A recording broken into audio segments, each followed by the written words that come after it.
They're going to try. And then people do this all the time. They try to do some kind of negotiated discount, right? You go into the store and you say, look, at the price you're charging, I'll buy 10 units. And you say, well, what if I agree to buy 12? Will you give me a lower price? If you look at like business transactions, and that motivation comes from both sides. You got the sellers going to the buyers saying, if you buy more, I'll give you a lower price. If you buy, and the buyers going to the sellers and saying, if I buy more, will you give me a lower price? But it can't be completely like cheap talk in the sense that the buyer has to kind of commit to buying more than he otherwise would. He has to sort of say, you can't have to give the buyer the chance to renege, and you can't give the seller the chance to renege either, right? Because they're both going to want to, if you tell me that's where the guy goes, both sides want to renege on this deal, okay?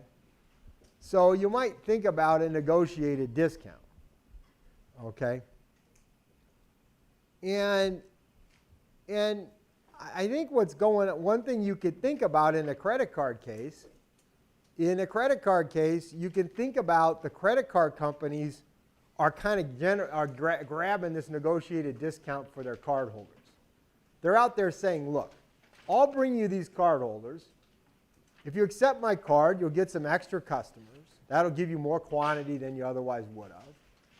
And I'm going to force you to give them a discount. And if I force you to give them a discount, they'll actually buy amount here. Now, how do I get them off the demand curve? Well, it has to be that the credit card actually generates some value. That is, it actually makes them, shifts their demand curve out. And if that credit card shifts that demand curve out, it would actually, relative to the initial demand curve, get you into this region. So you'd be willing to do that.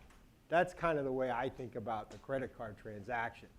So what the credit card company's doing is effectively, and that's why the stores, if they give them the chance, will want to then surcharge the customers because they want to renege on the deal.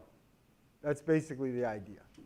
So I think this is kind of the way to think about a lot of negotiated discounts. Credit cards can be fit in here, but not just credit cards. All kinds of negotiated discounts, which are very common in the economy, are all about this, finding ways to get into that region where both the buyer and the seller can gain.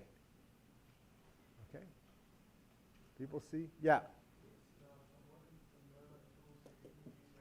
Well, price discrimination is a way to do it. But even if you can't price discriminate, even if you have to charge the same price for every unit, if you can, what you need to do is you say, well, geez, aren't you kind of like charging different prices because you're not getting to left of A?